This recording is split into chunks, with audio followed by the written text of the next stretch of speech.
At my age, with no position of responsibility, someone as incompetent as you is not needed in our company. I have prepared a termination letter. We will provide severance. Pack your things and leave immediately. The president's abusive tirade echoed through the office. Silently enduring the president's harsh words, arguing with such a person seemed futile. Understood. I'm terminated, I calmly stated. Quickly gathering my belongings, I left the office. To an outsider, I might have appeared defeated, a loser at the mercy of the president. However, I had already recognized her vulnerability. My name is Caroline. At 48 years old, most women my age are married with grown children or even becoming grandmothers. Yet I remain single. I've had my share of romantic relationships, but marriage never quite happened. Not that I lacked the desire, but with a fulfilling job and wonderful colleagues, I was content. A drastic change occurred a few months ago. The company, a family-run business, had always been led by the chairman's relatives. The chairman's son, daughter, and their spouses held executive roles, fostering a tight-knit company culture. This didn't mean non-relatives were mistreated. On the contrary, there were opportunities for advancement. The chairman's charismatic leadership kept us united, and we had no major complaints. The bond among colleagues was strong, and we worked together daily with a shared purpose. However, when the chairman passed away suddenly, his son took over as chairman, and the company faced an unexpected turn. The new president was Helena, the chairman's daughter. Previously unknown to the company, many of us were surprised by her appointment. Yet we learned she had a successful track record at a top-tier company, which somewhat justified the decision. At 38, Helena was also single, prompting speculation among colleagues about her character. Perhaps a dedicated career woman or a tough, cold executive. However, her appearance at the inauguration was surprising. She resembled more of a club hostess with revealing attire and loud accessories. Her strong perfume lingered in the air, causing many to grimace. Her speech, influenced by her appearance, felt shallow, lacking commitment and passion for the company, leaving me uneasy. However, worrying wouldn't change things. Focusing on my work, I tried to move past the inauguration's aftermath and settled into my tasks.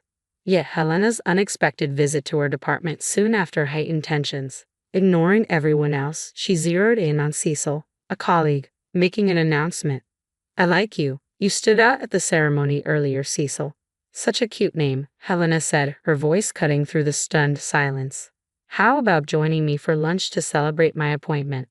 Cecil turned pale, frozen in place, as did everyone else in the room. The atmosphere was tense with disbelief at what the president was suggesting.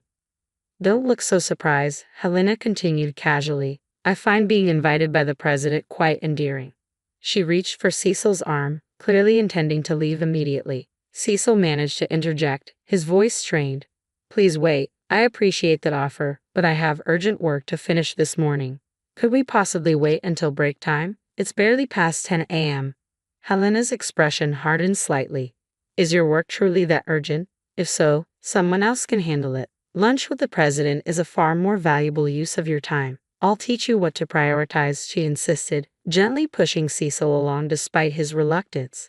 When they returned hours later, it was well past 2 p.m. Cecil, 38 years old, divorced for a few years and now single, was admired for his refined looks that seemed to improve with age.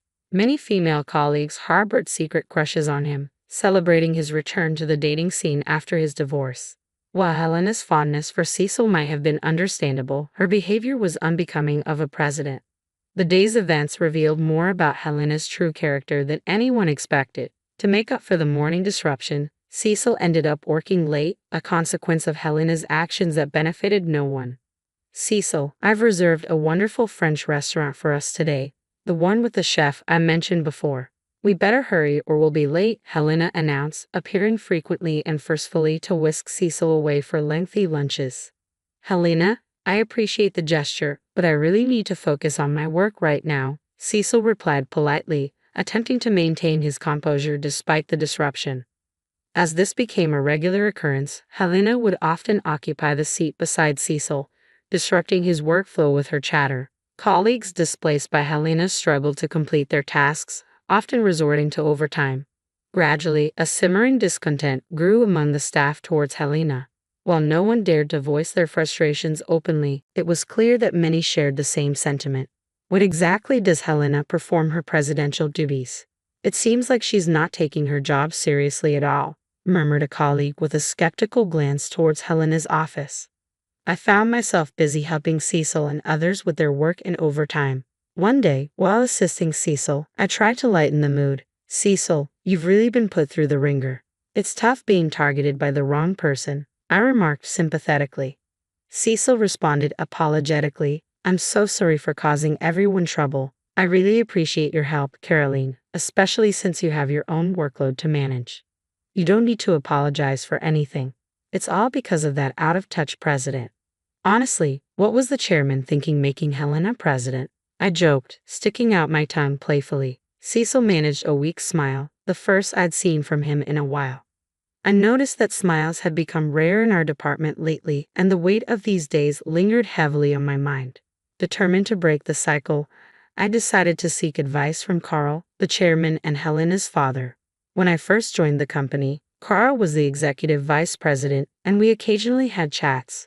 Now, as chairman, our interactions had ceased, but I boldly went to see him to discuss Helena's problematic behavior. Knowing it might be impertinent, I hoped he would understand the employee's struggles.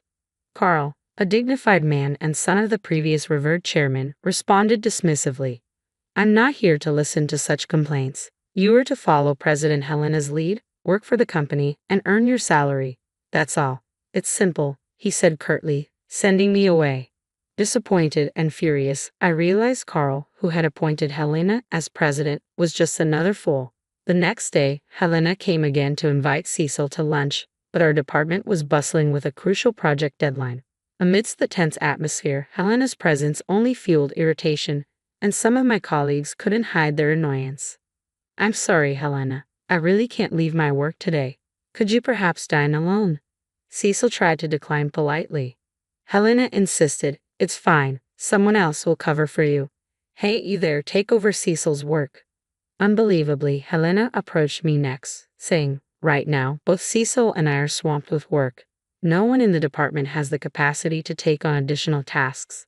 I'm sorry, but that's not possible, I firmly replied, meeting Helena's wide-eyed disbelief. Despite momentarily faltering under Helena's stern gaze, I knew I had to speak up. I said it's not possible. Cecil's tasks today are critical, and I have a pile of my own work to complete. Taking on Cecil's responsibilities is simply out of the question, I asserted firmly. Every time you pull Cecil away, our department's progress stalls, significantly affecting the company's performance. As president, you must be aware of this. We're receiving complaints about poor responsiveness from clients, and our credibility is suffering. If this continues, we'll be overtaken by our competitors, I continued, venting my frustrations. There was no turning back now. Do you even know who you're talking to? You know what happens when you speak against the president, right?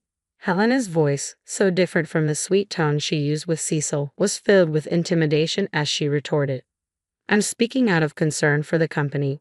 We're all striving to improve performance. I can't comply with actions that will hinder our success. We need Cecil at his desk right now, I insisted, choosing my words carefully, mindful that she was still the president. Is that all you have to say? I'm shocked to find such a lowly employee among us, Helena sneered, snatching my employee badge to read my name. Caroline, huh? It figures you'd say such vulgar things. You're going to regret what you did today. With a sudden change in tone, Helena turned sweetly to Cecil, saying, Cecil, let's try again tomorrow. I'll book an Italian place. My mood's been spoiled by this silly little scene. With a fluttering wave, she left the department. Applause erupted around me as colleagues praised me, commenting on how refreshing and courageous it was to speak up. But I did feel relieved. Helena's words weighed heavily on me. I knew this wouldn't end without repercussions, Cecil said, placing a comforting hand on my shoulder. Caroline, are you okay? His concern was evident, and it warmed my heart. Are you okay, Caroline? I know you spoke up for all of us, but now you're in the president's sights. I'm on your side, though. If anything happens, I'll be here to protect you, he reassured me with strength in his voice. His strong reassurance lightened my heart slightly, and I felt grateful for such a supportive colleague. With these colleagues by my side, I felt ready to face whatever might come next. However, Helena's retaliation came sooner and more straightforwardly than I expected. She showed up in our department the very next day with a harsh tone and words that cut deep. You, at your age, with no significant position, not proficient at work, just getting older and more out of sight. Helena began sharply. How dare you talk back to me? Someone who has remained a mere employee all these years is not needed in this company. Critically, you're an eyesore. You're fired as of today. Pack your things and leave. I was astounded by the abrupt and harsh dismissal. Fired? I echoed in disbelief. With rough breath, Helena pulled out a piece of paper. Yes, but it's not wrongful termination. Don't bother suing. Here's your termination letter, and we'll even pay severance. Now, hurry up and leave, she commanded dismissively. That's too much, President Helena. Caroline is indispensable to this company. Cecil stepped forward, fists clenched in determination. Helena scoffed, dismissing Cecil's stance. Cecil, you're mistaken if you think it's wise to side with such an incompetent woman. It seems you've been influenced by her because you've worked together for too long. How pitiful. She's a detriment to this company, and it's only right she's fired. I stood silently, absorbing Helena's verbal abuse. Arguing with someone like her was futile. If you say my presence is detrimental to the company, then I must accept my dismissal, I replied calmly. Quickly packing my belongings, I left the office. Though I couldn't suppress my intense anger, I was determined not to let this end here. I had already identified Helena's weakness. The next day, I welcomed the refreshing morning, had breakfast, and cleaned my house.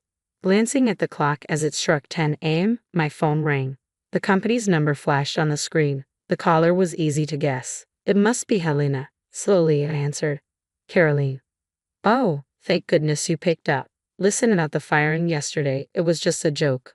I never imagined you'd take it seriously and actually not show up today. I'll overlook your tardiness, so please come to the office as usual. Helena spoke in the same controlling tone she used with Cecil. You're so honest, Caroline, to take such a joke seriously. Helena's voice quivered slightly. It wasn't a joke. I have the signed termination letter. Does the company sign such things as a joke? If so, that's terribly irresponsible. I began firmly, staring directly at Helena. A president who flirts with male employees and publicly humiliates an employee is disgraceful. I want nothing more to do with such a company. Helena was speechless at my words, so I pressed further. I know everything that happened this morning in the office and that you'd come crying to me for help. I heard all about it from Cecil. Today was an especially important day for presenting our company's best product to a crucial client. Success would significantly boost our company, while failure would allow competitors to leapfrog us to industry leadership. Even Helena must have recognized this importance, attending the morning meeting to motivate everyone. She asked who was in charge of the presentation, but no one came forward, and the room fell silent. Of course, I was the presenter. When Helena realized this, she panicked. She asked if anyone else could handle the responsibility, but all she found were resignation letters from all employees upon hearing of my dismissal. Everyone had had enough of the company. Please, if you're there, Caroline, the presentation can still go ahead. We don't have much time before the meeting with the client. I'll double your salary, and you'll be treated as a director.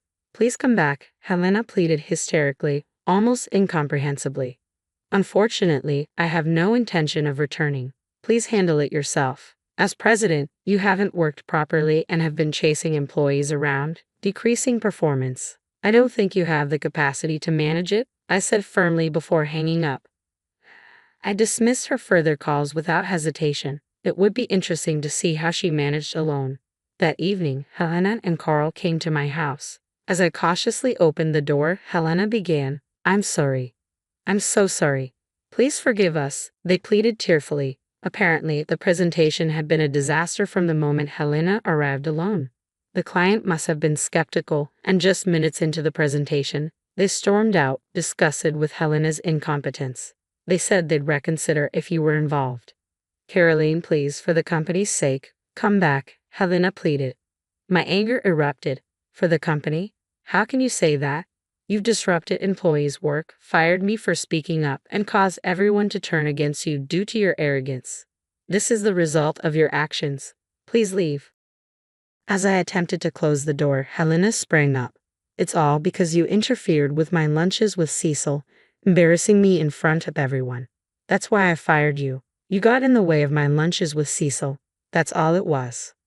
What a childish notion. I knew it, but hearing it directly from her made me feel sick. I'm begging you to come back. Suddenly, Helena lunged at me but was swiftly stopped by Cecil, who had come out of concern.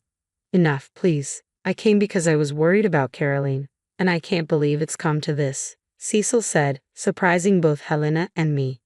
Helena, let me make it clear. Dining or talking with you has been nothing but a pain because I have someone I like. I've told you many times, but you only looked at my appearance and never listened, Cecil confessed, leaving Helena paralyzed. Caroline and the other employees who resigned have already found new jobs. A competing company looking to expand was thrilled to hire us all. Everyone is talented and they were delighted, I interjected firmly. Caroline and I are not coming back. You're the reason she was unfairly thrown out of the company. Please don't show up in front of us again. If you don't leave, we'll call the police. Helena tried to say something but was pulled away by Carl, who was also pale. He was the fool who appointed Helena president and dismissed my desperate pleas.